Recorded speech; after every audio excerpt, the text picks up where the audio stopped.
আল্লাহ বলছে, বান্দা বলো তো আমি আর কতবার বললে তুমি বান্দা আমার কথাটা মানবা? তাই আল্লাহ যদি কিয়ামতের দিন জিজ্ঞাসা করে, বান্দা আমি নবী পাঠাইলাম, আমি রসুল পাঠাইলাম, 23 বছর আমার বন্ধু তোমাদের জন্য চোখের পানি ফেললো, আমার বন্ধু তায়েফের রক্তে সারা দেহ রঞ্জিত করলো, ক্ষুধার কষ্টে পেটে পাথর বাঁধলো, উহুদের দান দান শহীদ করা রক্ত মাখা বেহুশ দেহ নিয়া পড়ে রইল, রাতের পর রাত সেজদায় দাঁড়িয়ে তোমাদের উম্মতের জন্য আমার বন্ধু কাঁদলো, আমি আল্লাহ 30 পারা কোরআন নাজিল করলাম, এত রাত দিলাম, এত দিন দিলাম, এত মাস দিলাম, এত সুযোগ দিলাম, এত কিছুর বিনিময়ে আজ তোমার আমল নামার মধ্যে গুনাহে পুরা, আজ তুমি জাহান্নামের ঘোষণা পাইলা, এমন ভুল কেমনে করলা বান্দা? এমন ভুল কেমনে করলা?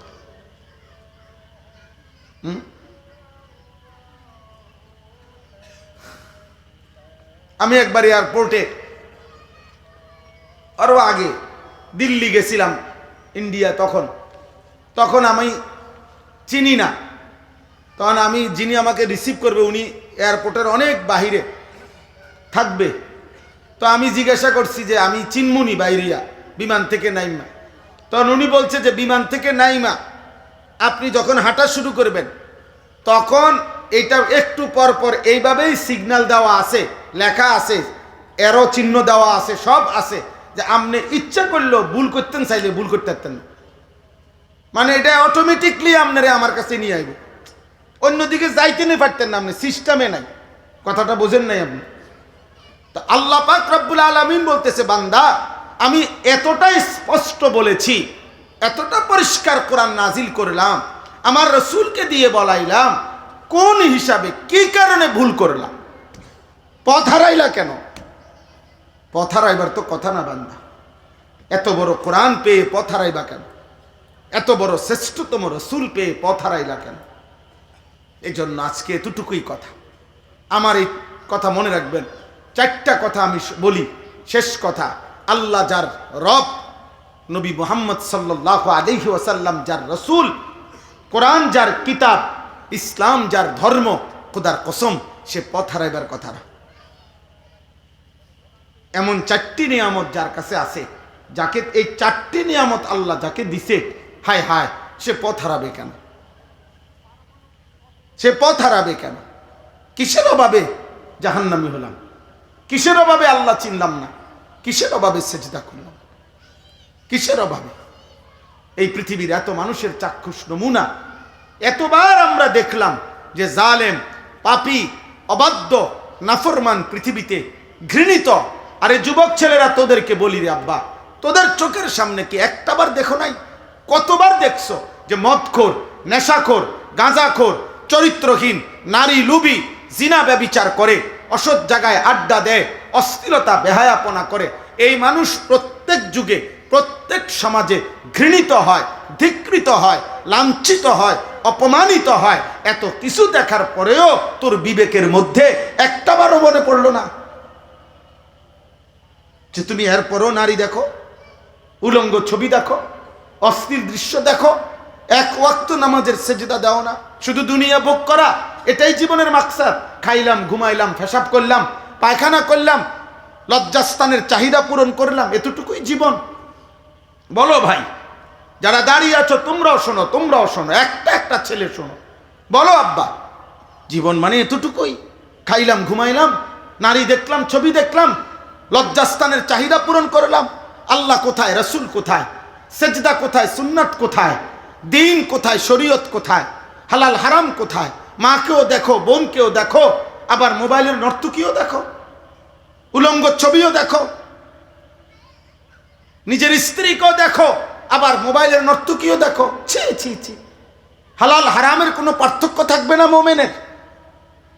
হ্যাঁ, কষ্ট উপার্জিত টাকাও নেন, সুদের টাকাও নেন, কিস্তির টাকাও নেন, মদও খান, মধুও খান, গালিও দেন, সালামও দেন। এটা কথা হইল? হালাল হারামের পার্থক্য কোথায়? মোমেন তো পার্থক্য থাকতে হবে, ইমানদারের তো হালাল হারামের পার্থক্য থাকতে হবে। বলে কেন এই গাফলতি, এই খামখেয়ালি? শেষ পর্যন্ত দুনিয়ায় যদি ভোগ করা মাকসাদ, তো দুনিয়াতেও মরে যাবেন একদিন, হাসলেও মরে যাবেন, কাঁদলেও মরে যাবেন, সেজদা দিলেও মৃত্যু হবে, নাফরমানি করলেও মৃত্যু হবে। সেজদা দিতে দিতে আব্দুল কাদের জিলানী হয়ে গেলেও মরণ হবে, নাফরমানি করতে করতে ফেরাউন নমরুদ হলেও মৃত্যু হবে। তো মৃত্যু হওয়ার পরে পৃথিবী থেকে তো চলে যেতেই হবে, কিন্তু এটা খোদার কসম, নাফরমান পাপী শুধু দুনিয়া ভোগ করছে, সে দুনিয়া ঠিকই ভোগ করছে, আর কোনোদিন দুনিয়াও তাকে শ্রদ্ধার সাথে স্মরণ করে না, আর আখিরাতেও সে কোনো ন্যূনতম ইজ্জত সম্মান পাবে না। আজকের পৃথিবীতে এটাই বাস্তবতা। সব সময় আপনারা দেখেন, ফেরাউন পৃথিবী ভোগ করছে, ফেরাউন কোনো ফকিরা ছিল না, ফেরাউন ভিক্ষা করতো, কথা বলে না। ফেরাউন কি ভিক্ষা করতো? কি ছিল ফেরাউন? বাদশাহ ছিল, খোদা দাবিদার, কি জানতেন বাদশাহ? তার ভিতরে কত বড় অহংকার ছিল। 40 বছর ফেরাউনের কোনোদিন সর্দি কাশি, মাথা ব্যথা, জ্বর, ব্যারাম কিচ্ছু হয় না, তাফসীরে আছে। এই ফেরাউন দুনিয়া তো ভোগ করছে, কিন্তু আল্লাহর এই নাফরমান আজকে 1000 বছর পরেও তো পৃথিবীর মানুষ, সারা ইউরোপের কোনো কাফের বেঈমানরাও তাদের পোষা কোনো কুত্তার নামও রাখে না ফেরাউন, কুত্তার নাম। ফেরাউনের নাম কোনো কুত্তার নামও নাই, নমরুদের নাম কুত্তার নামও নাই, আবু জেহেলের নাম কুত্তার নামও নাই, আবু লাহাবের নাম কুত্তার নামও নাই। কিন্তু 1450 বছর আগের এক বেলাল, কালো নিগ্রু গোলাম, আল্লাহকে রাজি করে গেছে, রাসূলুল্লাহ সাল্লাল্লাহু আলাইহি ওয়াসাল্লামের ভালোবাসায় জীবন দিয়ে গেছে। খোদার কসম, 1450 বছর পরেও আজও লক্ষ কোটি ইমানদার সন্তানের নাম বেলাল। বেলাল আছে, কথা বলে না। নমরুদ আছে, ফেরাউন আছে, আবু জেহেল আছে, তো তুমি থাকবা কেমনে? এই না ফরমান, বেড়ি দেখো, নারী দেখো, অশ্লীল ছবি দেখো, চুল রাখছো বেঈমান মুশরিকের মতো, আল্লাহ কই, রাসূল কই, সেজদা কই, নামাজ কই, হালাল কই, হারাম কই। হ্যাঁ, আল্লাহ আমাদেরকে মাফ করে দেন, আল্লাহ আমাদেরকে কবুল করে নেন, আল্লাহ আমাদের কলিজার মধ্যে ফিকির দান করেন। চলেন নিয়ত করি, এবারের রমজানকে সামনে রেখে জীবন বদলাবো ইনশাআল্লাহ। বলেন ইনশাআল্লাহ, বলেন দিল থেকে বলেন ইনশাআল্লাহ। যুবক ভাই, প্রত্যেকে তোমার পিছনের জীবন ছাড়ো আব্বা, পৃথিবী তোমারে মনে রাখবে না রে বাপ, আল্লাহও চিনবে না রে আব্বা। কিয়ামতের দিন আল্লাহ বলবেন, ফাযুকু বিমা নাসিতুম লিকা ইয়াউমিকুম হাদা ইন্না নাসিনাকুম। আল্লাহ বলবে বান্দা, নাফরমান বান্দাকে, কোরআনের আয়াত, আল্লাহ হাসরের দিন বলবে বান্দা, সেদিন দুনিয়ায় থাকতে আজকের আখিরাতকে তুমি ভুলে গিয়েছিলে, আজ আখিরাতে আমি আল্লাহ তোমাকে ভুলে গেলাম। কোরআনুল কারীমে আল্লাহ বলেছেন, কাযালিকা আতাতকা আয়াতুনা ফানাসিতাহা ফাকাযালিকাল ইয়াউমা তুনসা। কিয়ামতের দিন আল্লাহ বলবে বান্দা, দুনিয়াতে আমার বিধান, আমার কোরআন, আমার হুকুম আহকাম আমি আল্লাহ তোমার কাছে বারবার পৌঁছাইছিলাম, তুমি সেদিন আমার কথা দুনিয়াতে ভুলে গিয়েছিলে, আজ আখিরাতে আমি আল্লাহ আমার পক্ষ থেকে তোমাকে ভুলে গেলাম। একটা বিষয় মনে রাখবেন, যে নুসুস অর্থাৎ দলিল ভিত্তিক কোরআন সুন্নাহ থেকে কথা বলা শোনা, এর মধ্যে মানসিক তৃপ্তি বেশি, মানসিক প্রশান্তি বেশি। কারণ কোরআনুল কারীম এবং রাসূলুল্লাহ সাল্লাল্লাহু আলাইহি ওয়াসাল্লামের সুন্নাহ, এটা আমাদের হেদায়েতের জন্য আল্লাহ তাআলার পক্ষ থেকে। অতএব একজন মুমিনের জন্য এটা অনেক বড় সৌভাগ্য, সে আল্লাহর কোরআন, রাসূলুল্লাহ সাল্লাল্লাহু আলাইহি ওয়াসাল্লামের হাদিস সুন্নাহ পড়ে, জানে, বুঝে, মানতে চেষ্টা করে। কোরআনুল কারীমের মধ্যে আল্লাহ তাআলা বলছেন, ওয়ামান ইউতিইল্লাহা ওয়ার রাসূল ফাউলাইকাল্লাযীনা আন'আমাল্লাহু আলাইহিম মিনান নাবিয়্যিনা ওয়াস-সিদ্দীকিন ওয়াশ-শুহাদা'i ওয়াস-সালিহিন ওয়া হাসুনা উলাইকা রাফীকা। যে ব্যক্তি আল্লাহ এবং তার রাসূলের আনুগত্য করবে, আল্লাহ এবং তার রাসূলের কথার অনুসরণ করবে, আল্লাহ তাআলা বলছে কিয়ামতের দিন তাদেরকে আল্লাহ তাআলার নিয়ামত প্রাপ্ত বান্দাদের সাথে উঠানো হবে।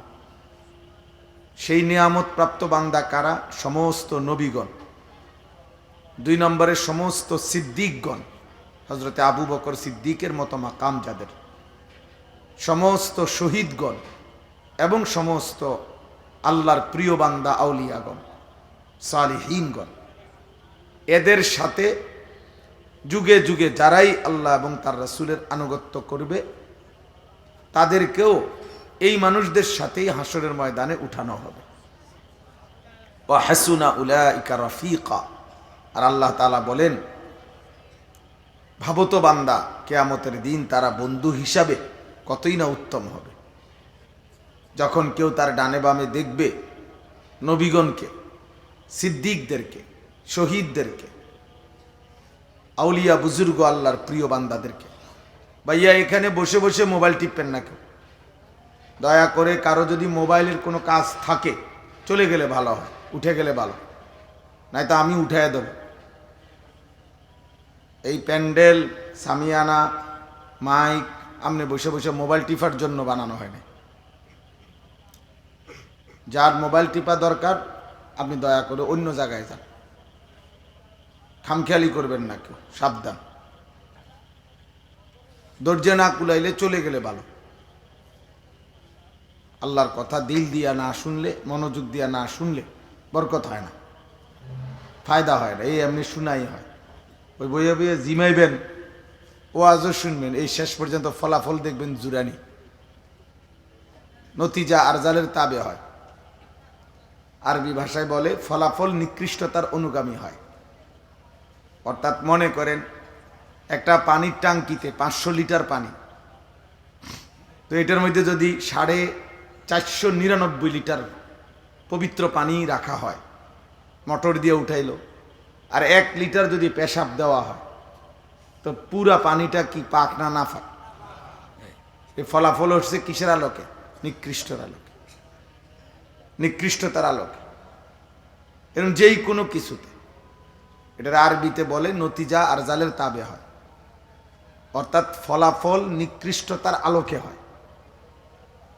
এজন্য সৎ আর অসতের মিশ্রণ, ভালো আর মন্দের মিশ্রণ, ফলাফল মন্দ আসে, ফলাফল মন্দটা আসে। এই জন্য ওই বুট আর ওয়াজ, ফলাফল আসবে বুট। বাদাম এবং ওয়াজ, মানে বাদাম খাইতে খাইতে ওয়াজ শুনছে, ফলাফল আসবে যে বাদামে খাইছে, ওয়াজ আর কিছু বুঝছে না। মোবাইল এবং ওয়াজ দুটা মিল্লা, মনে করেন মোবাইল টিপসে ওয়াজ শুনছে, হঠাৎ যদি হুজুর মনে করেন গরম হয়ে গেছে, তো একটু তাকাইছে, আরে কি ধরে কারবার, হুজুর সেটটা লাইল, বুঝেন নাই? হঠাৎ কেউ একখান দিয়ে স্লোগান দিয়ে উঠছে, তো 3-4 জনে দৌড় দিয়ে আইছে, আরে আরে খাইছে খাইছে, মনে বিরাট কারবার হয়ে যেতেছে, তাড়াতাড়ি দেখে আয় কি শুরু হইল, আবার চলে গেছে। এই যে খামখেয়ালি, এই গাফেল মানুষ, এতে করে ফলাফল ওই গাফলতটাই আসে। অনেক মুসল্লিদের মধ্যে আছে দেখবেন, মসজিদে জুমার নামাজের বয়ান শুনে বয়স্ক লোক, মাঝ বয়সী, একেবারে ইমাম সাহেবের ওয়াজ শুরু হয়, ওনার জুরানি শুরু, এর হঠাৎ মাথা লাড়া দেয় আর নিচের দিকে। এই মানুষগুলো আজীবন এমনই থাকে, ইবাদতে, আমলে, আখেরাতের প্রেরণায় জজবা কম, গুনাহ ছাড়ার হিম্মত কম হয়, কারণ ওই তো শুনে নাই, বুঝে নাই, ওনার মধ্যে প্রেরণা আসবে কোত্থেকে? অথচ নেক আমল শুধু করাই যথেষ্ট না, বরং নেক আমলে প্রতিনিয়ত মুমিনের জন্য আল্লাহ বলছে প্রতিযোগিতা করা উচিত। ওয়াফি যালিকা ফালিয়াতানাফাসিল মুতানাফিসুন। আল্লাহ তাআলা বলছে ঈমানদারদের উচিত জান্নাত অর্জনের জন্য পরস্পর প্রতিযোগিতা করা নিজেদের মাঝে। ফাস্তাবিকুল খায়রাত, আল্লাহ তাআলা বলছে তোমরা কল্যাণ অর্জনের জন্য প্রতিযোগিতা করো। প্রতিযোগিতা মানে এগিয়ে যাওয়ার চেষ্টা, অন্যকে পিছনে ফেলে সামনে যাওয়ার চেষ্টা, এটা আল্লাহ তাআলা উৎসাহিত করেছে। ওয়াসারিউ ইলা মাগফিরাতিম মির রাব্বিকুম, আল্লাহ বলছে তোমাদের রব তোমাদের জন্য মাগফিরাত নিয়ে অপেক্ষা করছে, তোমরা দৌড়াও, দৌড়িয়ে আসো, জলদি আসো, দ্রুত গতিতে আসো। আল্লাহর মাগফিরাত নাও। আল্লাহ তাআলা কোরআনুল কারীমের মধ্যে বলছে, জুমার নামাজে যখন আজান হয়, ফাসআউ ইলা যিকরিল্লাহ, তৎক্ষণাৎ দ্রুত গতিতে মসজিদের দিকে ছোটো, 1 মিনিট আর দেরি করো।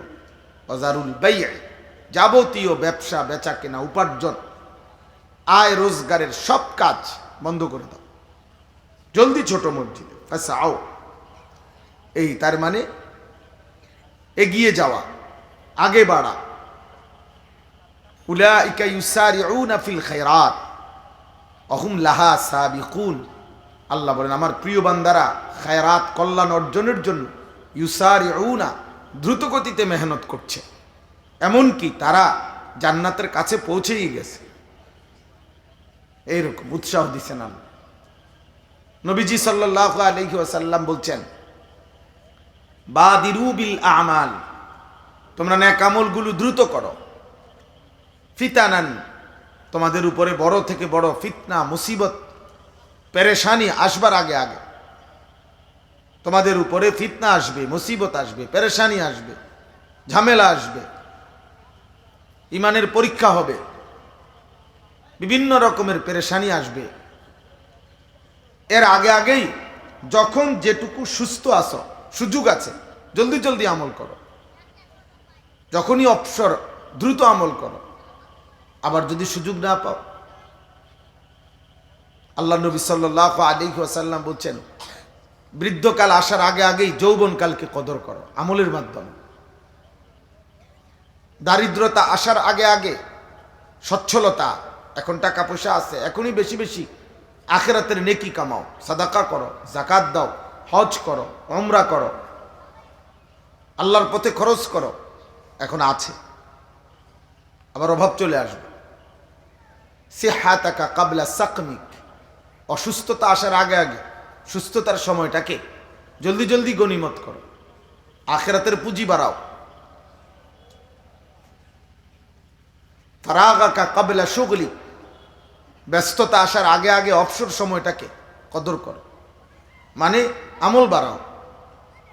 হায়াতাকা কাবলা মৌতিক, মৃত্যু আসার আগে আগে হায়াতটাকে কদর করো, গনিমত মনে করো। এই তার মানে আল্লাহ নবী সাল্লাল্লাহু আলাইহি সাল্লাম এগিয়ে যাওয়ার উৎসাহ দিয়েছেন, আরো করো, আরো করো, বেশি করো। যখন যেটুকু সময় আছে আখিরাত বাড়াও, আখিরাত লম্বা, আখিরাত লম্বা, তার জন্য নেকি বাড়াও। নবী সাল্লাল্লাহু আলাইহি ওয়াসাল্লাম, এমন অনেক হাদিস আছে, এমন আমল আছে, যে আমল, যেমন একটা আমল আছে যে লা ইলাহা ইল্লাল্লাহ ওয়াহদাহু লা শারীকা লাহ লাহুল মুলকু ওয়া লাহুল হামদু ওয়া হুয়া আলা কুল্লি শাইইন কাদির। এই কালেমাটা নবী সাল্লাল্লাহু আলাইহি ওয়াসাল্লাম বলছে, কেউ যদি প্রতিদিন 100 বার পড়ে, 100 বার, সেই দিন তার চাইতে বেশি নফল ইবাদতকারী আর কেউ হবে না। কিন্তু এটা বলার পরে নবীজি আবার বলছে, কিন্তু কেউ যদি 100 বারের চাইতে বেশি পড়ে, 200 বার পড়লো, 300 বার পড়লো, তাহলে সে ওই 100 বারের আমলকারীর চাইতেও এগিয়ে যাবে। তাহলে বোঝা গেল যে আরো বেশি প্রতিও উৎসাহিত করেছে। এজন্য বেশি থেকে বেশি রাসূলুল্লাহ সাল্লাল্লাহু আলাইহি ওয়াসাল্লাম আমলের উৎসাহিত করেছেন, আল্লাহ তাআলা কোরআনুল কারীমে উৎসাহিত করেছেন এবং বলছেন, কদর করো, হায়াতের কদর, রাতের কদর করো, দিনের কদর করো, সুস্থতার কদর করো, অবসরের কদর করো, সচ্ছলতার কদর করো। একদিন থাকবে না এগুলা। নি'মাতানে মাগবুনুন ফীহিমা কাসীরুম মিনান নাস আস-সিহহাতু ওয়াল ফারাগ। আল্লাহ নবী সাল্লাল্লাহু আলাইহি ওয়াসাল্লাম বলেন, 2টা নিয়ামত এমন আছে যেটা তখন থাকে, বান্দা তখন কদর করে না, ধোকা খায়। আছে তো, এখনো লম্বা সময় আছে, কিন্তু একদিন হঠাৎ করে দেখে তার এই 2টা নিয়ামত তার সাথে আর এখন নাই। একটা হলো আস-সিহহাতু, নবীজি বলেন সুস্থতা, সুস্থতা আছে, এখনো কদর করে না। একদিন দেখে হায়, নানামুখী রোগ শোক তারা আইসা ধরে ফেলছে, এবার আর আমল করার জজবা পায় না, সুস্থতা নাই, আমল করবে কোত্থেকে। একদিন দুরন্ত যৌবন ছিল, কৈশোর ছিল, সারা রাত চাইলে নামাজ পড়তে পারতো, আল্লাহকে ডাকতে পারতো, কিন্তু না, কদর করলো না। আজ পরন্ত বেলায় বয়স হয়ে গেছে, অসুস্থতা হয়ে গেছে, দুর্বলতা চলে আসছে, এখন আর কুলাইতে পারে, এখন আর পারছেন। আল্লাহ নবী সাল্লাল্লাহু আলাইহি সাল্লাম বলেন, অথচ সুস্থতার সময় নিজেকে নিজে ধোঁকা দিছে, ধোঁকা খাইছে যে আছে তো সময়, এখনো মাত্র 18 বছর, এখনো মাত্র 20 বছর, আরো লম্বা হায়াত বাকি। আর হলো ওয়াল ফারাগ, দ্বিতীয় নাম্বার হলো অবসর। প্রত্যেক মানুষের অবসর বড় নিয়ামত। এই মুহূর্তে তার হাতে একটু অবসর আছে, এই অবসরগুলো অনাদরে অবহেলায় নষ্ট করে ফেলে, মনে করে আর কি করবো, আর কত করবো আর। কিন্তু একদিন এমন ব্যস্ততা, এমন পেরেশানিতে পড়ে যায়, তখন একটু অবসরের জন্য, একটু সুযোগের জন্য আফসোস করতে থাকে, কিন্তু আর আফসোস করতেই যা পারে, কিন্তু আর সুযোগ মিলে না, সময় আর মিলে না। এজন্য দোস্ত, সুস্থতা থাকতেই আমল করা, সময় থাকতেই, হায়াত থাকতেই আমল করা। কোরআনুল কারীমের মধ্যে আছে, প্রত্যেক নাফরমান বান্দা, পাপী, দুনিয়া থেকে বিদায় নেওয়ার মুহূর্তে মালাকুল মউত আজরাইল যখন আসবে, প্রত্যেক পাপী মানুষ তারা আল্লাহ তাআলার কাছে আফসোস করবে আর বলবে, আল্লাহ আমাকে আর একটু সময় দেন, আমাকে আর একটু সময় দেন, দুনিয়ায় আর কিছুদিন থাকতে দেন, আমি নেক আমল করব। আল্লাহ বলবেন, না, কাল্লা, কখনোই না। প্রত্যেক নাফরমান কবরে হাজার হাজার বার, লক্ষ কোটি বার বলবে, আল্লাহ আমাকে একটু দুনিয়ায় যেতে দেন। আল্লাহ বলবেন, না। প্রত্যেক নাফরমান হাসরের ময়দানে বলবে, আল্লাহ ফারজি'না না'মাল সালিহান, আমাকে দুনিয়ায় একটু ফেরত যেতে দেন, একটু সময় দেন, আমি নেক আমল করব। আল্লাহ বলবেন, না।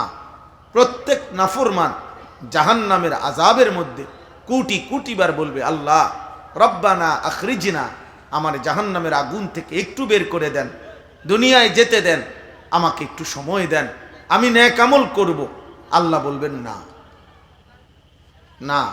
এইভাবে না বলতে বলতে আর নাফরমান চিৎকার করতে করতে একদিন কোরআনুল কারীমের সূরা মুমিনুনের মধ্যে আছে, একটা পর্যায়ে জাহান্নামী বান্দাকে আল্লাহ বলবেন, ক্বাল আখসাউ ফিহা ওয়ালা তুকাল্লিমুন।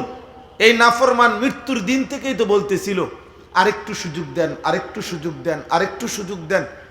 জাহান্নামেও কোটি কোটি বার বলবে। একটা পর্যায়ে মহান আল্লাহ পাক বলবে, হে বেঈমান, হে নাফরমান, তুমি এই জাহান্নামে অনন্তকালের জন্য পড়ে থাকো, ওয়ালা তুকাল্লিমুন, আর একটি কথাও বলবা না, আর কোনো শব্দ করবা। তাফসীরের মধ্যে লিখছে, এই কথা যখন আল্লাহ কাউকে বলে ফেলবে, তো ওই নাফরমান আর কোনোদিন জাহান্নামের মধ্যে কোনো শব্দ, আওয়াজ, মানুষের মতো কোনো কথাবার্তা, আওয়াজ আর করতে পারবে না, আর করতে পারবে। নাউযুবিল্লাহ। তাফসীরের মধ্যে আছে, এরপরে জাহান্নামীর মুখ থেকে যে আওয়াজ বের হবে, সেটা হয় কুত্তার আওয়াজ, নয়তো গাধার আওয়াজ, কুকুরের ঘেউ ঘেউ ধ্বনি অথবা গাধার আওয়াজ তার মুখ থেকে বের হবে। মানুষের কোনো আওয়াজ আর বের হবে না। এই জন্য নওজোয়ান ভাই, তোমার যৌবন তোমার আল্লাহর দাও, তোমার আব্বার না। তোমার যৌবন তোমাকে মোবাইলের নর্তকী দেয় নাই, তোমার যৌবন টেলিভিশনওয়ালার জন্য না, তোমার হায়াত মোবাইলের অসভ্য ছবির জন্য না, যিনি দিয়েছিলেন তার জন্য। সময়ের প্রত্যেক সেকেন্ডের পরিবর্তন আল্লাহর দেওয়া। রাত ভোর হয়, দিন আলোকিত হয়, অন্ধকার হয়, দিন সপ্তাহ হয়, সপ্তাহ মাস হয়, মাস বছর হয়। বিনিময়ে আমাদের হায়াত বাড়ে, বিনিময়ে আমাদের শরীর স্বাস্থ্য বাড়ে। এটাই তো সহজ কথা। আল্লাহ তাআলা কোরআনুল কারীমের মধ্যে বলছেন, বান্দা আমি তো তোমাকে মায়ের কোল থেকে একটা ছোট্ট বাচ্চা, তিফল, আমি তো বের করে এনেছি, শিশু। একদিন আমি আল্লাহ ধীরে ধীরে সকল অঙ্গে পূর্ণ শক্তি আমি দিয়েছি, যৌবনকালে সেটা আমি দিয়েছি। আবার আমি আল্লাহ সেই শক্তি আবার কমাইতে কমাইতে পুনরায় বৃদ্ধকাল আসতে আসতে আবার দুর্বল বানিয়ে ফেলে। একবার দুর্বলতা থেকে শুরু করেছি, শক্তির পর্যন্ত নিছি, আবার শক্তি থেকে যৌবনকালে আবার আমি আল্লাহ তাআলা শক্তি কমাইতে শুরু করলাম, বৃদ্ধকালে আবার দুর্বলতা ফিরাই দেন। একবার ভোরবেলা সুবহে সাদিক সূর্য উঠতে শুরু করে, উঠতে উঠতে উঠতে তেজ আলোকিত হয়, আবার একটা পর্যায়ে 12টা, 11:30, 12টা, 12:15 বা এরকম একটা টাইম হইলে আবার সূর্যের তেজ কমতে শুরু করে, হেলতে শুরু করে। সন্ধ্যা হইতে হইতে সেই আলোকিত সূর্যটা, তেজওয়ালা সূর্যটা একেবারে নিস্তেজ হইয়া, আলোহীন হয়ে, দুর্বল হয়ে আবার ডুবে যায়। আমাদের হায়াত ঠিক এরকম। প্রতিদিনকার সূর্য দেখলে আমাদের হায়াত বোঝা যায়। সকালবেলা উঠতেছে উঠতেছে অল্প কিছু সময় তেজ নিয়ে থাকে, আবার হেলতে থাকে, একটা পর্যায়ে ডুবে যায়। আমাদের হায়াতও ছোট্টবেলার শিশুকাল দুর্বলতা নিয়ে বাড়তে থাকে, একটা পর্যায়ে অল্প কিছুদিনের যৌবন শক্তি সামর্থ্য থাকে, আবার ঠিক বরাবর 40 বছর যেদিন শেষ হয়, প্রত্যেক মানুষের সারা দেহ, সারা অঙ্গের দুর্বলতা শুরু হয়। 40-এর পর থেকে ভাঙতে শুরু করে শরীর।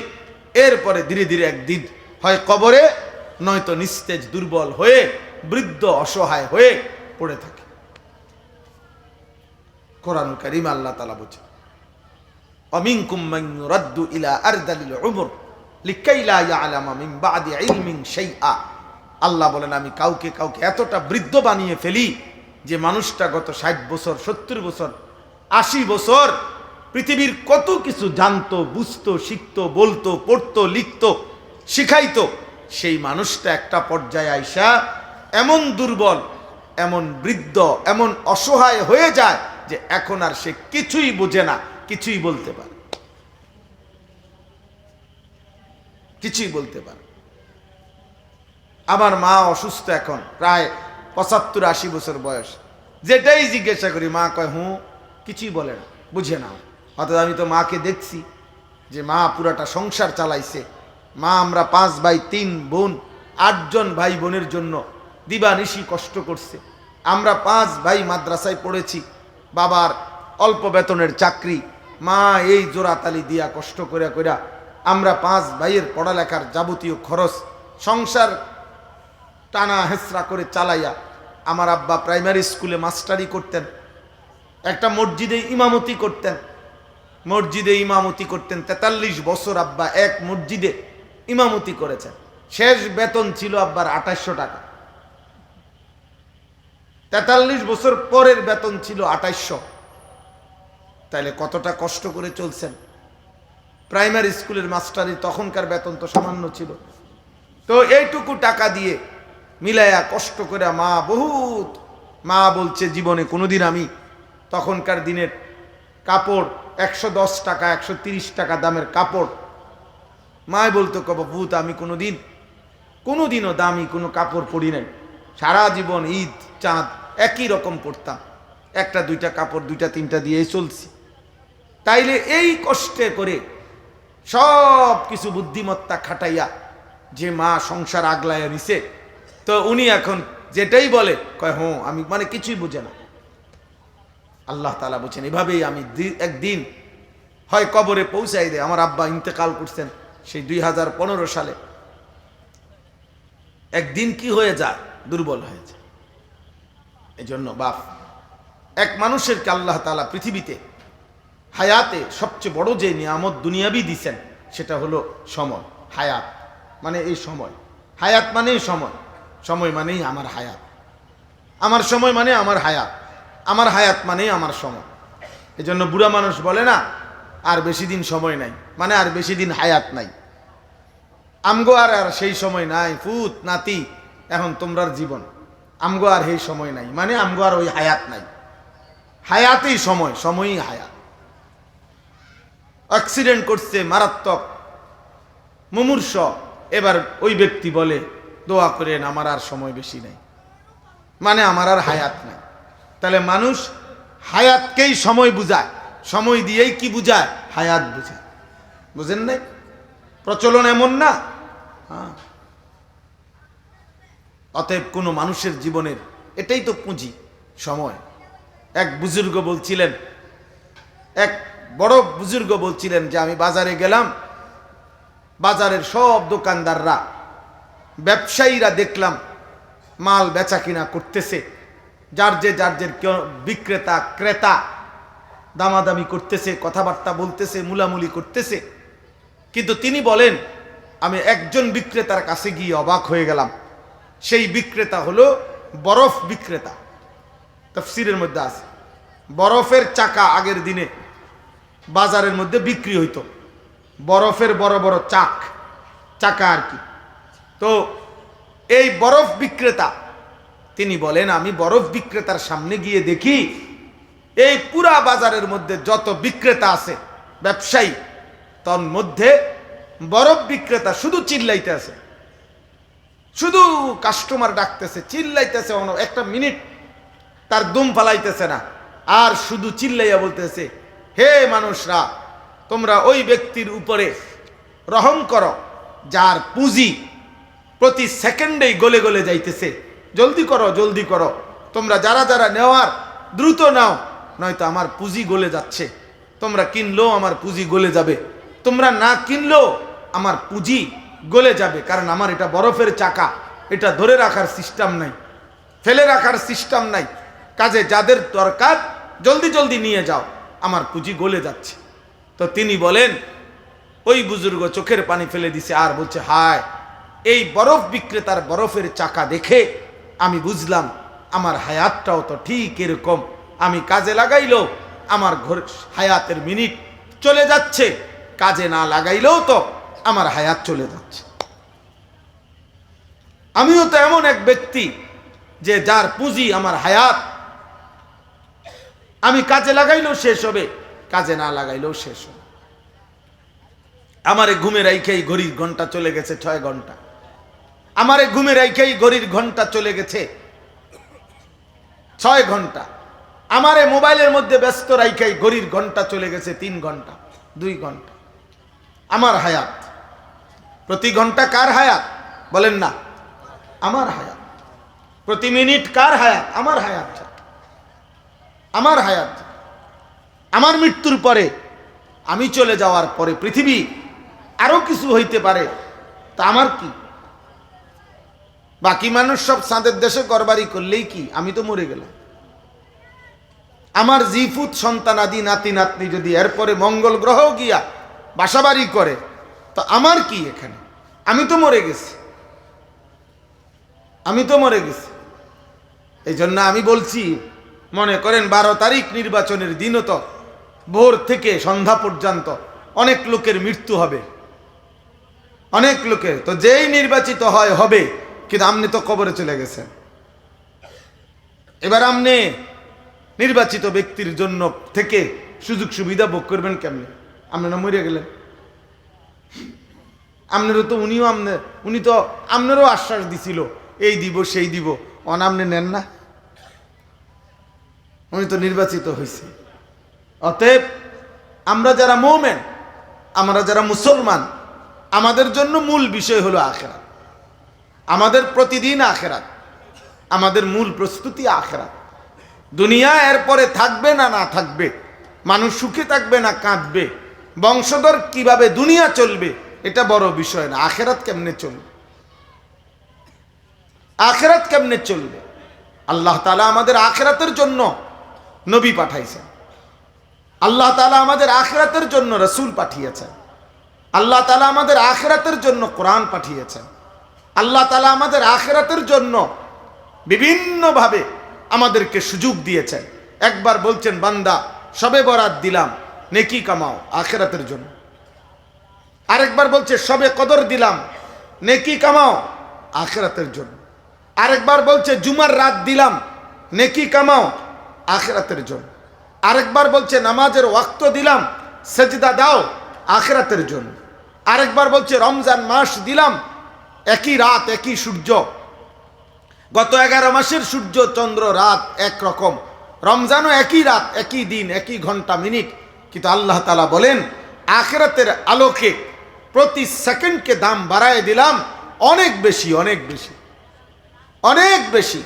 তোমার আখিরাত দরকার বান্দা। আমি আল্লাহ তোমাকে আখিরাতের জন্য সেজদা দিবা রমজানে, একটা আমার ফেরেশতা লিখবে 70টা। সুবহানাল্লাহ বলবা একবার, ফেরেশতা লিখবে 70 বার। 70। দুনিয়া এতটা লাগে না।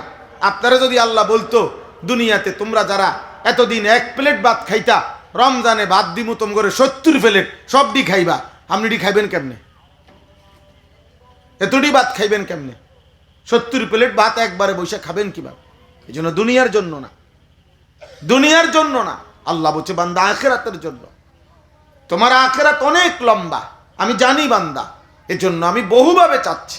জুমার দিন দিছি তোমার আখিরাতের নেকি বাড়াবার জন্য, সবে বরাত দিছি তোমার আখিরাতের নেকি বাড়াবার জন্য, সবে কদর দিছি তোমার আখিরাতের নেকি বাড়াবার জন্য, রমজান দিয়েছি তোমার আখিরাতের নেকি বাড়াবার জন্য, হজ্জের সুযোগ দিয়েছি তোমার আখিরাতের নেকি বাড়াবার জন্য, আল্লাহর রাস্তায় সাদাকা করতে বলছি তোমার আখিরাতের নেকি বাড়ার জন্য।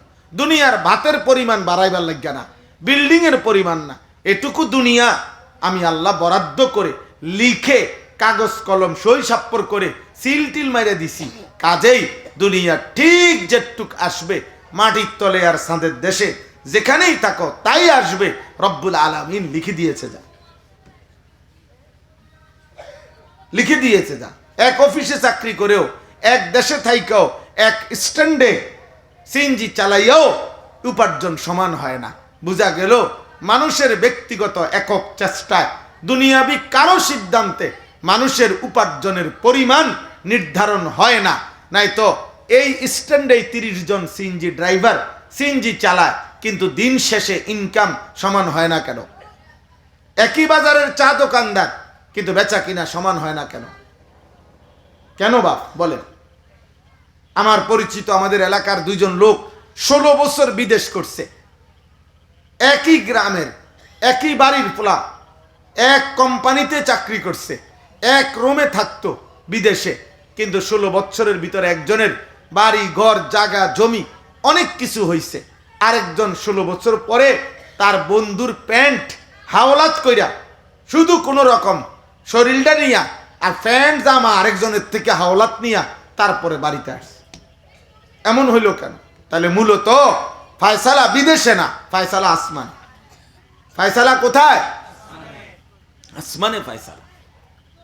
1 মার 2 ছেলে, 1 মার 3 ছেলে, মা 3 ফুতের লাগিয়া দোয়া করছে, কলজা দিয়েই দোয়া করছে।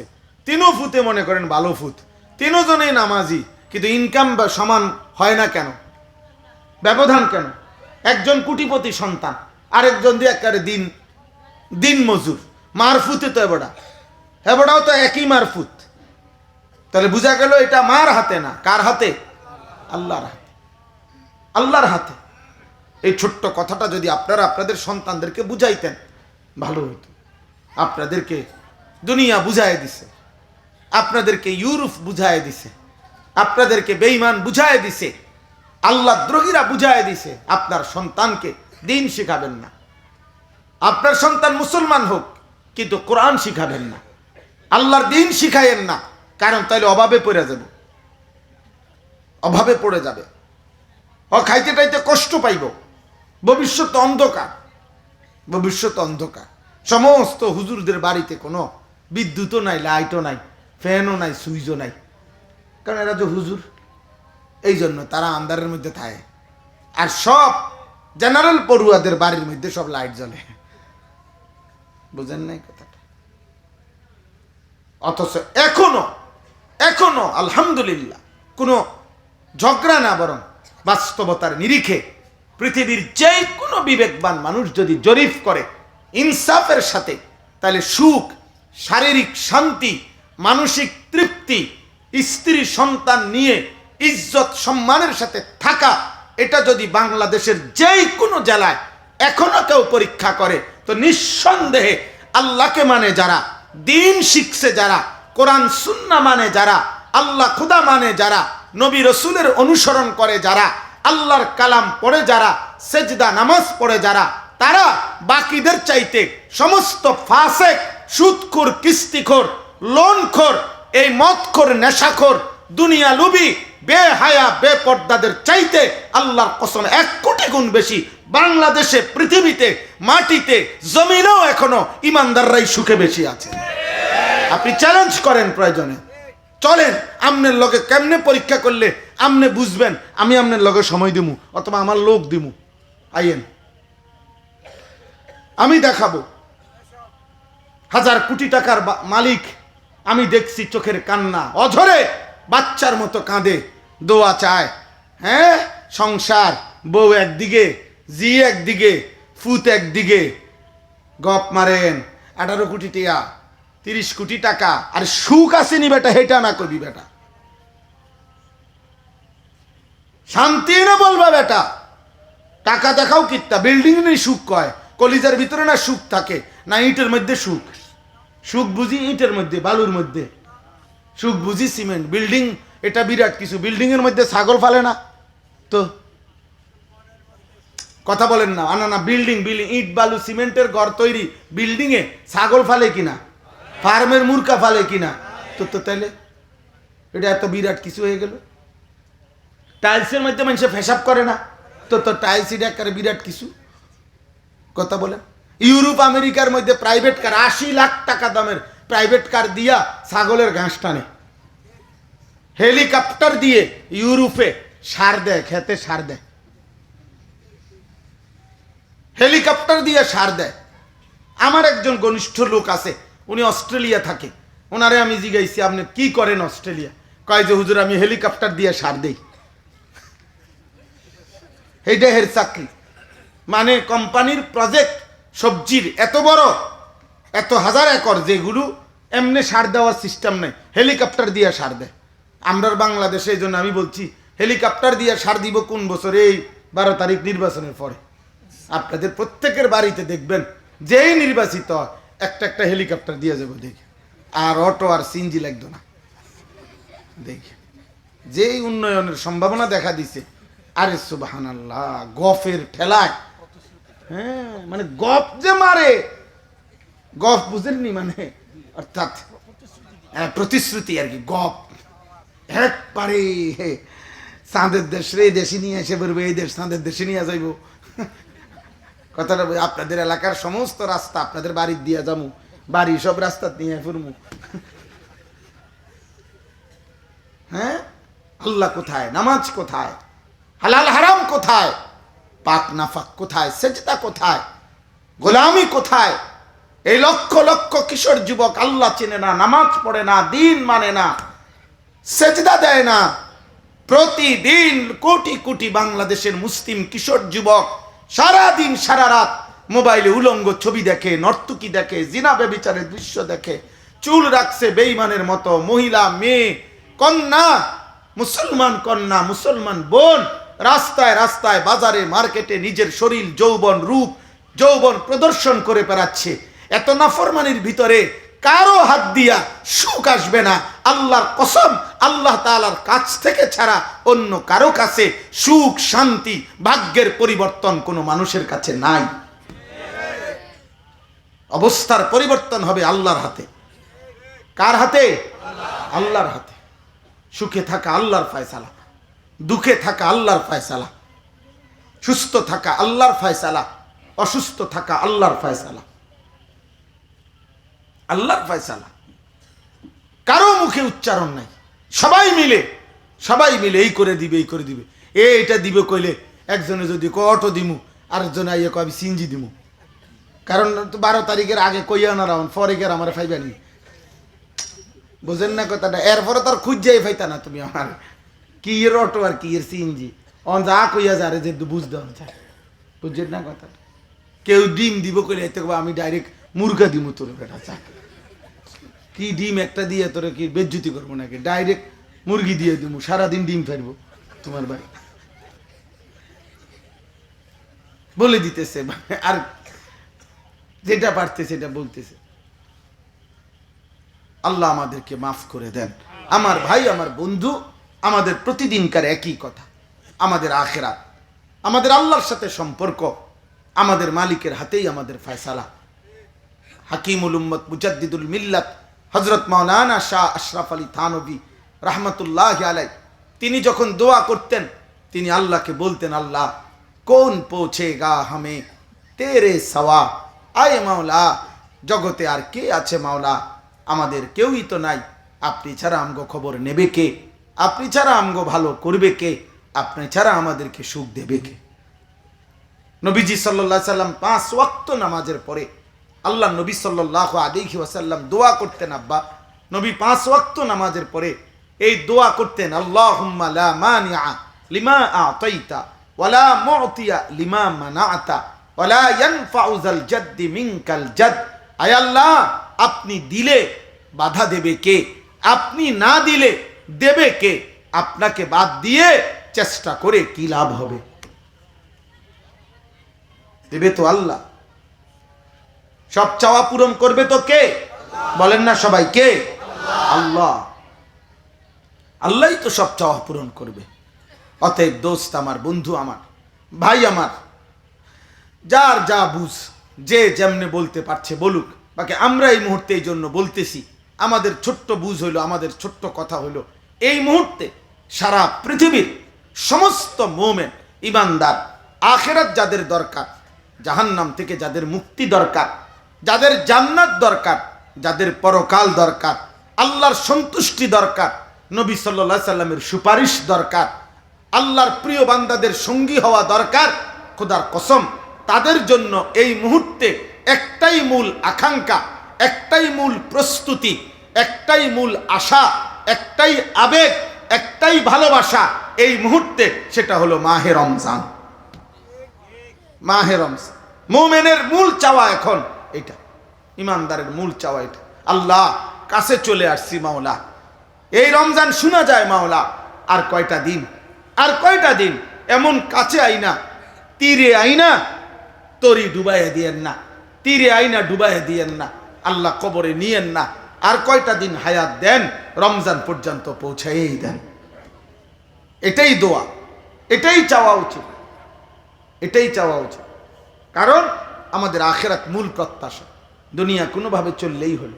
নবী সাল্লাল্লাহু আলাইহি ওয়াসাল্লাম তিনি, আল্লাহ নবী সাল্লাল্লাহু আলাইহি ওয়াসাল্লাম দুনিয়ার ব্যাপারে নবীজি নিজে আল্লাহর কাছে বলছেন, আল্লাহ দুনিয়ার হায়াতটা আমি এভাবে পার করতে চাই, ইন্নী আশবাউ ইয়াওমান ওয়া আশকুরু আজুউ ইয়াওমান আতাসাব্বারু, আল্লাহ আমি এক বেলা পেট ভরে খাবো, আপনার শুকর আদায় করব, আরেক বেলা ক্ষুধার্ত থাকবো, আপনার সবর করব।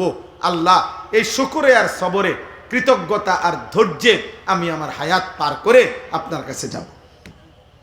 নবীজি সাল্লাল্লাহু আলাইহি ওয়াসাল্লাম, আল্লাহ আমি প্রতিবেলা 3 বেলা পেট ভরে দুনিয়া খাইতে হবে, জরুরি না, জরুরি। শত শত সাহাবী, নবীজির বিবিগণ, নবীজির অন্যান্য সাহাবাগণ একথা হাদিসে আছে, সাক্ষ্য দিয়েছেন, আল্লাহ নবী সাল্লাল্লাহু আলাইহি ওয়াসাল্লাম 2 বেলা টানা, পরপর 2 বেলা, কোনোদিন মৃত্যু পর্যন্ত কোনোদিন পরপর 2 বেলা আল্লাহ নবী সাল্লাল্লাহু আলাইহি ওয়াসাল্লাম পেট ভরে খান না,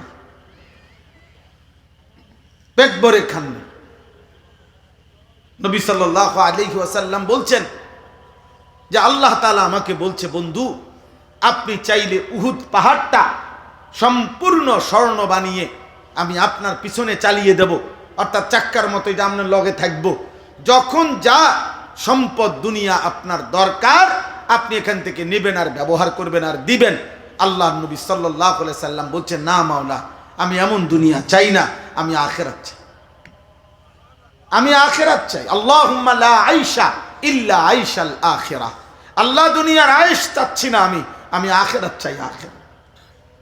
হযরত ওমর রাদিয়াল্লাহু তাআলা আনহু একদিন রাসূলুল্লাহ সাল্লাল্লাহু আলাইহি সাল্লামের কামরায় ঢুকছেন, নবীজির হুজরার মধ্যে দেখছেন, নবীজির হুজরার মধ্যে তখন 4টা জিনিস, একটা চাটাই যেটার উপরে নবী সাল্লাল্লাহু আলাইহি সাল্লাম শুয়েছিলেন, একটা চাদর, তোশক, কিচ্ছু নাই, খালি চাটাইয়ের উপরে, হোগলার উপরে শোয়া, চাটাইয়ের উপরে আল্লাহ নবী সাল্লাল্লাহু আলাইহি সাল্লাম, হাদিসের শব্দ হলো ওয়াকাদ আসারা ফি জামবিহি, নবী সাল্লাল্লাহু আলাইহি সাল্লামের দেহ মুবারক, পবিত্র সুন্দর দেহে এই চাটাইয়ের দাগ পড়ে গেছিল, দাগ পড়ে গেছে।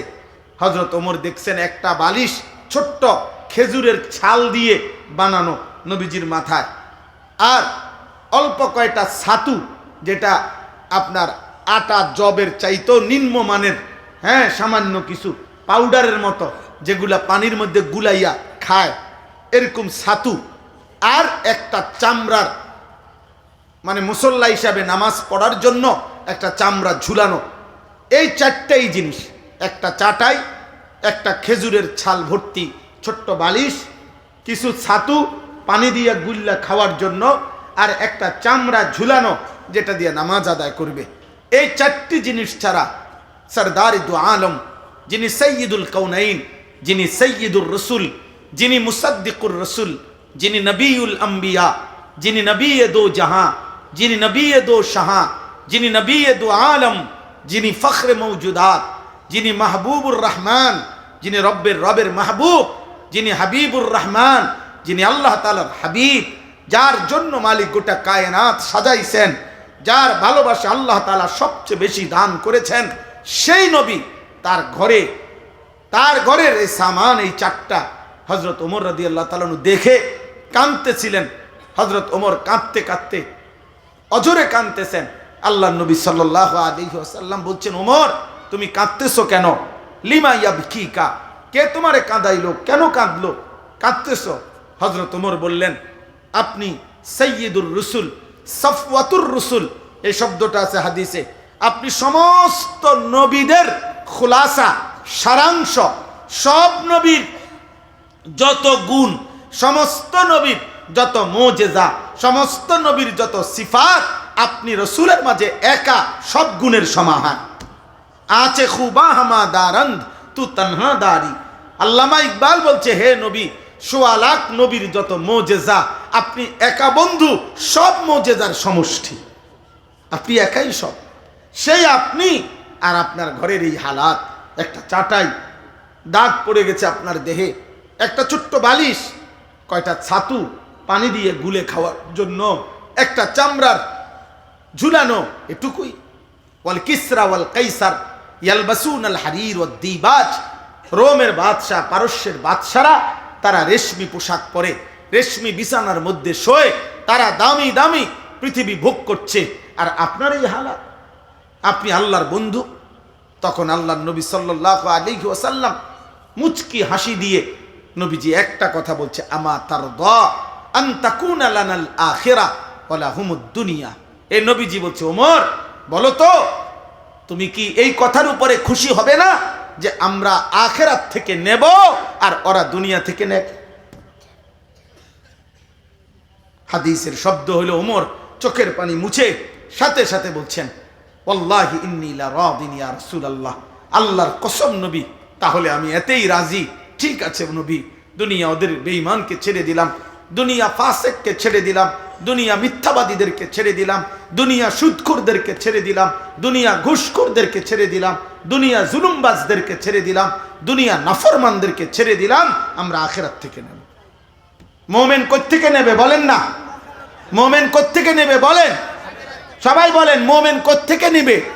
ইমানদার কোত্থেকে নেবে? সেজদাওয়ালা কোত্থেকে নেবে? আখিরাত থেকে। আখিরাত থেকে নেবে, আখিরাত থেকে, আখিরাত থেকে নেবে। আমার ভাই, আমার বন্ধু, আমার বাপ, নওজোয়ান ছেলে, তোমাদেরকেও বলি, বাবা, এখনই সময় তোমার জীবন ভালো করার, সুস্থতার সময়, সবল সময়, যৌবনের সময়, শারীরিক সক্ষমতার সময়, সারা অঙ্গে সারা দেহে সুস্থ তুমি, সবল তুমি মজবুত। তোমার চোখ, নাক, কান, মাথা, হাত, পাও, ব্রেন, দিল, দিমাগ, পেট, পা, কোনো কিছুতে রোগ নাই, ব্যাধি নাই, তুমি আল্লাহকে সেজদা করবা না? তুমি রাতভর নামাজ পড়বা না? আল্লাহ তাআলা যৌবন, শক্তি, সক্ষমতা আল্লাহ তাআলা তো তার দ্বীন মানার জন্য, আল্লাহকে মানার জন্য দিয়েছিলেন। সাহাবায়ে কেরামের ইতিহাস সেটা, যত সাহাবী ইসলামের জন্য শ্রেষ্ঠ অবদান রাখছেন, তাদের অধিকাংশই, একেবারে সংখ্যাগরিষ্ঠ অংশই ছিল যুবক, নওজোয়ান। রাসূলুল্লাহ সাল্লাল্লাহু আলাইহি ওয়াসাল্লামের সাহাবী, 14 বছরের সাহাবী, 17 বছরের সাহাবী, 19 বছরের সাহাবী, 22 বছরের সাহাবী, এই বয়সী সাহাবীরা গোটা পৃথিবীতে ইসলাম আল্লাহর নবীর কালেমা উজালা করে দিছে, আলোকিত করে দিছে। হযরতে উকবা ইবনে নাফে গোটা আফ্রিকা মহাদেশ বিজয় করে যেদিন তিনি আটলান্টিক মহাসাগরের পারে দাঁড়াইয়া, আমার কাছে আরবি কিতাব আছে, তিনি বলছেন হাত তুলে আল্লাহকে, আল্লাহ আপনার জাতের কসম, লোকেরা বলতেছে যে এই সাগরের ওই পারে যদি কোথাও এক সুতা এক বিগত মাটি যদি থাকতো আমি জানতাম, তাহলে আমি ওই মাটিতে গিয়েও আপনার কালেমার পতাকা উড়াই দিতাম, আপনার কালেমার পতাকা উড়াই দিতাম। এই 22 বছর মাত্র বয়স ছিল ওনার, উকবা ইবনে নাফে। এভাবে অসংখ্য সাহাবী। আরে আমাদের আজকের এই ভারতীয় উপমহাদেশ ইসলামের এই সব কিছুর যিনি মূল সূত্র শুরু করেছিলেন, আরব থেকে এক উমাইয়া সেনাপতি, যিনি এই সিন্ধু প্রদেশ হিন্দুস্তানের প্রথম মুসলমানদের বিজয়ের পতাকা যিনি উড়াইছিলেন, সর্বপ্রথম যেই যুবক, যেই সেনাপতি, সেই আরব থেকে এসে হিন্দুস্তানের সিন্ধু প্রদেশে তিনি ছিলেন মাত্র 17 বছর বয়সী এক যুবক, মুহাম্মদ ইবনে কাসেম রহমতুল্লাহ আলাইহি। 17 বছরের যুবক, এক বোন, একটি মাত্র মেয়ে, মুসলিম রমণী, মেয়ে কন্যা চিঠি লিখছিল হাজ্জাজ ইবনে ইউসুফের কাছে। একটি বোনের সম্ভ্রম, একটি বোনের ইজ্জত রক্ষার্থে আরবের বিশাল বড় বাহিনী নিয়ে যুদ্ধ করে ওই বোন এবং বোনের পরিবার সবাইকে উদ্ধারও করছেন এবং কালেমার পতাকা উড়াইছে, ইসলামের বিজয় নিশানা উড়াইছে। আজ আপনারা চোখের সামনে আপনাদের ছেলেগুলো সারাদিন মোবাইল টিপে, ওমা বাপে কি করে, মা কি করে, অভিভাবক কি করে, বাবা মার চোখের সামনে দেখে ছেলেটার চুল বেঈমানের মতো, মুশরিকের মতো, এবারে মাতেও না। এই বেটা এই নাফরমানের জন্য 365 দিনে খোদার 1 বছরে বাপ মার ঘরে ঘুমাইয়া এই মানুষ নামের, এই সন্তান নামের এই পশু একদিনও ফজরের নামাজ পড়ে না। বাপ নামের এই লোকটা এই নাফরমানের জন্য বিল্ডিং করে, এর জন্য উনি টাকা পয়সা কামাই করে, উনি সংসার করে। আপনি বুঝেন না? আপনি ঘোড়ার ঘাস কাটেন, আপনি বুঝেন না মিয়া? আপনি এই নাফরমান আপনার দুনিয়া কি উপকার করবে, আপনার আখেরাত কি উপকার করবে, যে আল্লাহকে একটা সেজদা দেয় না? আপনি বুঝেন না? আপনার 14 বছরের মেয়ে, 16 বছরের মেয়ে, 18 বছরের মেয়ে বেপর্দা চলে, প্রতিদিন রাস্তার পুরুষ তাকে দেখে বেহায়া বেপর্দা, 3 বছর 5 বছর ধরে কোনো অসৎ চরিত্রহীন লম্পট ছেলের সাথে হারাম প্রেম করে, সম্পর্ক করে, আর আপনি সংসার করেন, আপনি মাথার গাম পায়ে ফেলা পয়সা কামাই করেন। আপনি বেওকুফ নি মিয়া? আপনি বোঝেন না? আপনি বোঝেন না কি সংসার করছেন? এই নাফরমানের লগে বুঝা পারেন আগে করবেন যে আল্লাহরে ডাকবা কোন দিন, সেজদা করবা কোন দিন, নাইলে আলাদা হও। তুমি যে তো আল্লাহকেই পাত্তা দাও না, তো আমি আর বাপ দরকার কি তোমার? আরে বোঝেন নাই আপনি কথা? যে 1 ওয়াক্ত নামাজ পড়ে না, এই জানোয়ার মানুষরূপী এই পশু, ও তো আল্লাহরে কিছুই মনে করে না, তো আপনার মতো বাপেরও তো হাতে গনাতে ধরে না। আপনি সরে না যাবেন তার থেকে, তার লগে বোঝাপড়া না করবেন। ও তো আল্লাহকেই কিছু মনে করে না, ও তো আখেরাতকেই কিছু মনে করে না, ও তো কবরকে কিছুই মনে করে না, ও তো পরকালকে কিছুই মনে করে না। তার জন্য আমি কামাই করব কেন? ঠিক আছে বলে, বাবা তুমি তোমার পথে চলো, অসুবিধা কি? তোমার হাতে তোমারে ছেড়ে দিলাম। সাবধান মুসলমান, সব শেষ। আমি আবারও বললাম, 12 তারিখ পৃথিবীর শেষ নির্বাচন না। 12 তারিখ সন্ধ্যায় ইসরাফিল ফু দিবে না। কথা বোঝেন নাই? আমাদের জীবন শেষ, আখেরাত। আখেরাত আমাদের মূল ঠিকানা, পরকাল আমাদের মূল ঠিকানা। এটাই আমাদের মূল ফয়সালা। আমাদের গন্তব্য আমাদের আখেরাত। কোথায় বলেন? আমাদের গন্তব্য কোথায় বলেন? আখেরাত। আমাদের ফিরে যাওয়া আখেরাত। আমরা আখেরাতের প্রস্তুতি নেব, আর এর জন্য আমাদের রমজান, এর জন্য আমাদের রমজান। বলেন আলহামদুলিল্লাহ। রমজান আমাদের সামনে, রমজান আমাদের সামনে, আমাদের জীবন আমাদের রমজান। আমরা রমজানের জন্য আমরা শতভাগ প্রস্তুতি নেব। আমার শায়েখ দামাত বারাকাতুহুম তিনি ইনশাআল্লাহ কথা বলবেন রমজানের উপরে, অনেক বলবেন। আমার প্রিয় ভাই মাওলানা ইউসুফ বিন ইকবাল, সে যতক্ষণ কথা বলেছে আমিও আইসা কিছুক্ষণ শুনছি।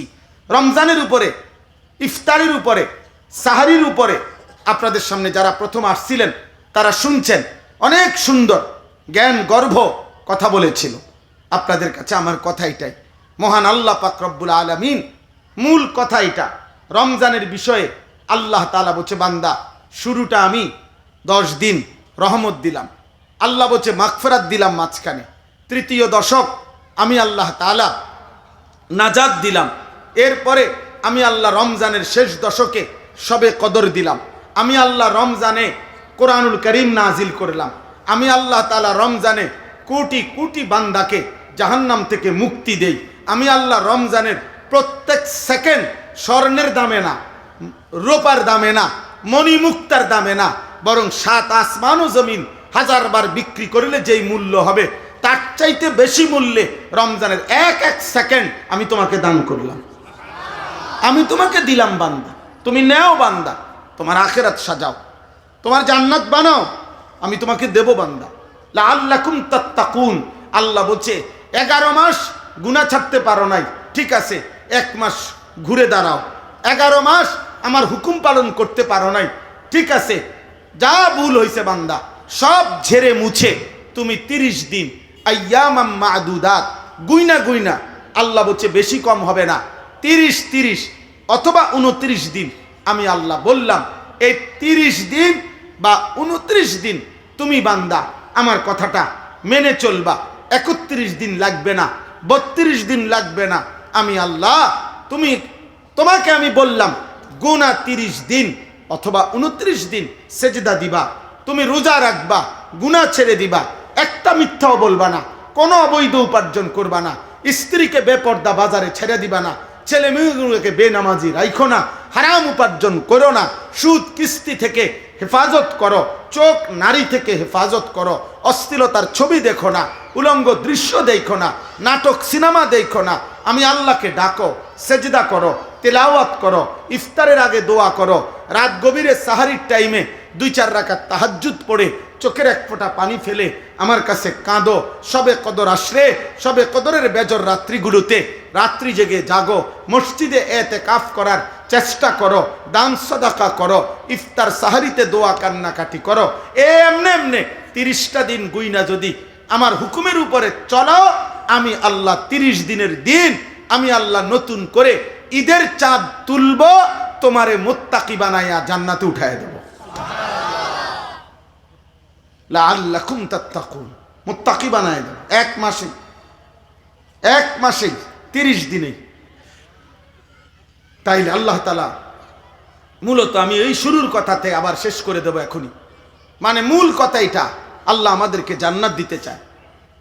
আমরা অনেক সময় মানুষ কথার প্রসঙ্গে বলে যে ভাই, মনে করেন কথার আবেগে কেউ বলল যে ভাই আপনি আমারে পরিষ্কার বলেন, আসলে আমারে ঘুরাইয়েন না, আপনি আমার এটা দিবেননি, আমি যেটা চাইতেছি এই পর্যন্ত যা 10 বার কইছি আপনারে 20 বার কইলাম, আপনি এটা হেটা কন, এত কথা না ভাই, পরিষ্কার বলেন আপনি আমারে দিবেন কিনা, আপনার ভিতরে কথাটা কন। তো ওই লোক বলল হ ভাই আমার ভিতরের কথা হলে আমি আপনারে দিব। তো আল্লাহকে যদি কোনো বান্দা জিজ্ঞাসা করে, মোমেন আল্লাহ আপনি আমারে পরিষ্কার বলেন মাওলা যে আসলে আপনি আমারে মাফ করবেননি, আপনি আমারে জান্নাত দিবেননি, খোদার কসম আল্লাহ তাআলা বলবে বান্দা সত্যি বিশ্বাস করো তুমি বান্দা, আমি আমার প্রত্যেকটা বান্দাকে মূলত দিল থেকে আমি চাই মাফ করে দিতে, জান্নাত দিতে। আমি আল্লাহ একটা বান্দাকেও জাহান্নাম দিতে চাই না,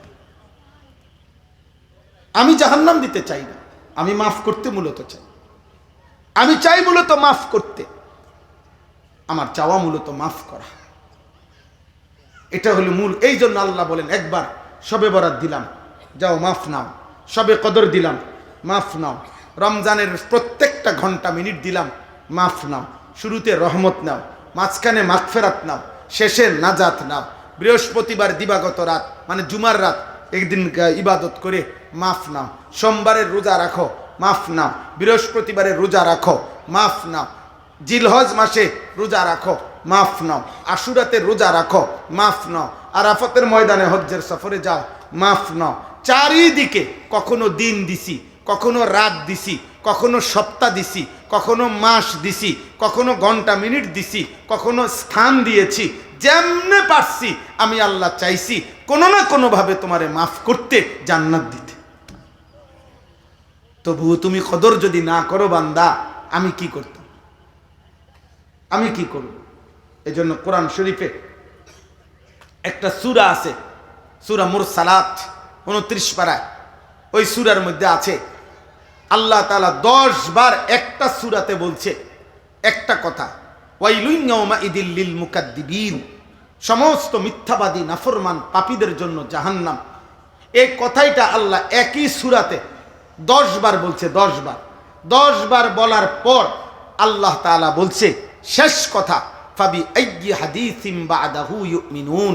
আল্লাহ বলছে বান্দা বলো তো আমি আর কতবার বললে তুমি বান্দা আমার কথাটা মানবা? তাই আল্লাহ যদি কিয়ামতের দিন জিজ্ঞাসা করে, বান্দা আমি নবী পাঠাইলাম, আমি রাসূল পাঠাইলাম, 23 বছর আমার বন্ধু তোমাদের জন্য চোখের পানি ফেললো, আমার বন্ধু তায়েফের রক্তে সারা দেহ রঞ্জিত করলো, ক্ষুধার কষ্টে পেটে পাথর বাঁধলো, উহুদের দান দান শহীদ করা রক্ত মাখা বেহুশ দেহ নিয়া পড়ে রইল, রাতের পর রাত সেজদায় দাঁড়িয়ে তোমাদের উম্মতের জন্য আমার বন্ধু কাঁদলো। আমি আল্লাহ 30 পারা কোরআন নাজিল করলাম, এত রাত দিলাম, এত দিন দিলাম, এত মাস দিলাম, এত সুযোগ দিলাম, এত কিছুর বিনিময়ে আজ তোমার আমল নামার মধ্যে গুনাহে পুরা, আজ তুমি জাহান্নামের ঘোষণা পাইলা। এমন ভুল কেমনে করলা বান্দা? এমন ভুল কেমনে করলা?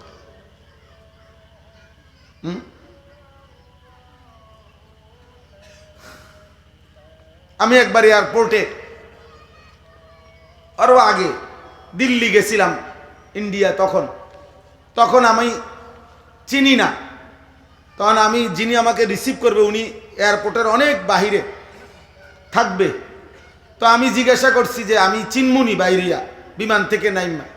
তখন উনি বলছে যে বিমান থেকে নাইমা আপনি যখন হাঁটা শুরু করবেন তখন এটা একটু পর পর এইভাবেই সিগন্যাল দেওয়া আছে, লেখা আছে, এরো চিহ্ন দেওয়া আছে, সব আছে, যে আপনি ইচ্ছা করলেও ভুল করতেন, চাইলে ভুল করতে পারতেন না। মানে এটা অটোমেটিকলি আপনারে আমার কাছে নিয়ে আইব, অন্যদিকে যাইতে নিয়ে পারতেন না, আপনি সিস্টেমে নাই। কথাটা বোঝেন নাই আপনি? তো আল্লাহ পাক রব্বুল আলামিন বলতেছে বান্দা আমি এতটাই স্পষ্ট বলেছি, এতটা পরিষ্কার কোরআন নাজিল করলাম, আমার রসুলকে দিয়ে বলাইলাম, কোন হিসাবে কি কারণে ভুল করলাম? পথ হারাইলা কেন? পথ হারাইবার তো কথা না বান্দা। এত বড় কোরআন পেয়ে পথ হারাইবা কেন? এত বড় শ্রেষ্ঠতম রসুল পেয়ে পথ হারাইলা কেন? এই জন্য আজকে এতটুকুই কথা। আমার এই কথা মনে রাখবেন, 4টা কথা আমি বলি, শেষ কথা। আল্লাহ যার রব, নবী মুহাম্মদ সাল্লাল্লাহু আলাইহি ওয়াসাল্লাম যার রসুল, কোরআন যার কিতাব, ইসলাম যার ধর্ম, খোদার কসম সে পথ হারাইবার কথা না। এমন 4টি নিয়ামত যার কাছে আছে, যাকে এই 4টি নিয়ামত আল্লাহ যাকে দিছে, হায় হায় সে পথ হারাবে কেন? সে পথ হারাবে কেন? কিসের অভাবে জাহান্নামী হলাম? কিসের অভাবে আল্লাহ চিনলাম না? কিসের অভাবে সেজদা করলাম? কিসের অভাবে? এই পৃথিবীর এত মানুষের চাক্ষুষ নমুনা এতবার আমরা দেখলাম যে জালেম, পাপী, অবাধ্য, নাফরমান পৃথিবীতে ঘৃণিত। আরে যুবক ছেলেরা, তোদেরকে বলি রে আব্বা, তোদের চোখের সামনে কি একটাবার দেখো নাই? কতবার দেখছো যে মদখোর, নেশাখোর, গাঁজাখোর, চরিত্রহীন, নারী লুবি, জিনা ব্যভিচার করে, অসৎ জায়গায় আড্ডা দেয়, অশ্লীলতা বেহায়াপনা করে। এই মানুষ প্রত্যেক যুগে, প্রত্যেক সমাজে ঘৃণিত হয়, ধিক্কৃত হয়, লাঞ্ছিত হয়, অপমানিত হয়। এত কিছু দেখার পরেও তোর বিবেকের মধ্যে একটাবারও মনে পড়লো না যে তুমি এরপরও নারী দেখো, উলঙ্গ ছবি দেখো, অশ্লীল দৃশ্য দেখো, এক ওয়াক্ত নামাজের সেজদা দাও না, শুধু দুনিয়া ভোগ করা, এটাই জীবনের মাকসাদ। খাইলাম, ঘুমাইলাম, পেশাব করলাম, পায়খানা করলাম, লজ্জাস্থানের চাহিদা পূরণ করলাম, এতটুকুই জীবন? বলো ভাই, যারা দাঁড়িয়ে আছো তোমরাও শোনো, তোমরাও শোনো, একটা একটা ছেলে শোনো। বলো আব্বা, জীবন মানে এতটুকুই? খাইলাম, ঘুমাইলাম, নারী দেখলাম, ছবি দেখলাম, লজ্জাস্থানের চাহিদা পূরণ করলাম। আল্লাহ কোথায়? রসুল কোথায়? সেজদা কোথায়? সুন্নাত কোথায়? দিন কোথায়? শরীয়ত কোথায়? হালাল হারাম কোথায়? মাকেও দেখো, বোনকেও দেখো, আবার মোবাইলের নর্তকীও দেখো, উলঙ্গ ছবিও দেখো, নিজের স্ত্রীকেও দেখো, আবার মোবাইলের নর্তকীও দেখো। ছি ছি ছি। হালাল হারামের কোনো পার্থক্য থাকবে না মোমেনের? হ্যাঁ, কষ্ট উপার্জিত টাকাও নেন, সুদের টাকাও নেন, কিস্তির টাকাও নেন, মদও খান, মধুও খান, গালিও দেন, সালামও দেন। এটা কথা হইল? হালাল হারামের পার্থক্য কোথায়? মোমেন তো পার্থক্য থাকতে হবে, ইমানদারের তো হালাল হারামের পার্থক্য থাকতে হবে। বলে কেন এই গাফলতি, এই খামখেয়ালি? শেষ পর্যন্ত দুনিয়ায় যদি ভোগ করা মাকসাদ, তো দুনিয়া তো মরে যাবেন একদিন, হাসলেও মরে যাবেন, কাঁদলেও মরে যাবেন, সেজদা দিলেও মৃত্যু হবে, নাফরমানি করলেও মৃত্যু হবে। সেজদা দিতে দিতে আব্দুল কাদের জিলানি হয়ে গেলেও মরণ হবে, নাফরমানি করতে করতে ফেরাউন নমরুদ হলেও মৃত্যু হবে। তো মৃত্যু হওয়ার পরে পৃথিবী থেকে তো চলে যেতেই হবে। কিন্তু এটা খোদার কসম, নাফরমান পাপী শুধু দুনিয়া ভোগ করছে, সে দুনিয়া ঠিকই ভোগ করছে, আর কোনোদিন দুনিয়াও তাকে শ্রদ্ধার সাথে স্মরণ করে না, আর আখিরাতেও সে কোনো ন্যূনতম ইজ্জত সম্মান পাবে না। আজকের পৃথিবীতে এটাই বাস্তবতা সব সময়। আপনারা দেখেন, ফেরাউন পৃথিবী ভোগ করছে। ফেরাউন কোনো ফকিরা ছিল না, ফেরাউন ভিক্ষা করত। কথা বলে না? ফেরাউন কি ভিক্ষা করত? কি ছিল ফেরাউন? বাদশাহ ছিল, খোদা দাবিদার, কি জানতেন বাদশাহ? তার ভিতরে কত বড় অহংকার ছিল। 40 বছর ফেরাউনের কোনোদিন সর্দি কাশি, মাথা ব্যথা, জ্বর, ব্যারাম কিচ্ছু হয় না। তাফসীর আছে। এই ফেরাউন দুনিয়া তো ভোগ করছে, কিন্তু আল্লাহর এই নাফরমান আজকে 1000 বছর পরেও তো পৃথিবীর মানুষ, সারা ইউরোপের কোন কাফের বেঈমানরাও তাদের পোষা কোনো কুত্তার নামও রাখে না। ফেরাউন কুত্তার নাম, ফেরাউনের নাম কোনো কুত্তার নামও নাই, নমরুদের নাম কুত্তার নামও নাই, আবু জেহেলের নাম কুত্তার নামও নাই, আবু লাহাবের নাম কুত্তার নামও নাই। কিন্তু 1450 বছর আগের এক বেলাল, কালো নিগ্রু গোলাম, আল্লাহকে রাজি করে গেছে, রাসূলুল্লাহ সাল্লাল্লাহু আলাইহি সাল্লামের ভালোবাসায় জীবন দিয়ে গেছে। খোদার কসম, 1450 বছর পরেও আজও লক্ষ কোটি ইমানদার সন্তানের নাম বেলাল। বেলাল আছে? কথা বলে না? নমরুদ আছে, ফেরাউন আছে, আবু জেহেল আছে, তো তুমি থাকবা কেমনে? এই নাফরমান, বেডি দেখো, নারী দেখো, অশ্লীল ছবি দেখো, চুল রাখছো বেঈমান মুশরিকের মতো। আল্লাহ কই, রাসূল কই, সেজদা কই, নামাজ কই, হালাল কই, হারাম কই? হ্যাঁ, আল্লাহ আমাদেরকে মাফ করে দেন, আল্লাহ আমাদেরকে কবুল করে নেন, আল্লাহ আমাদের কলিজার মধ্যে ফিকির দান করেন। চলেন নিয়ত করি, এবারের রমজানকে সামনে রেখে জীবন বদলাবো ইনশাআল্লাহ। বলেন ইনশাআল্লাহ, বলেন দিল থেকে বলেন ইনশাআল্লাহ।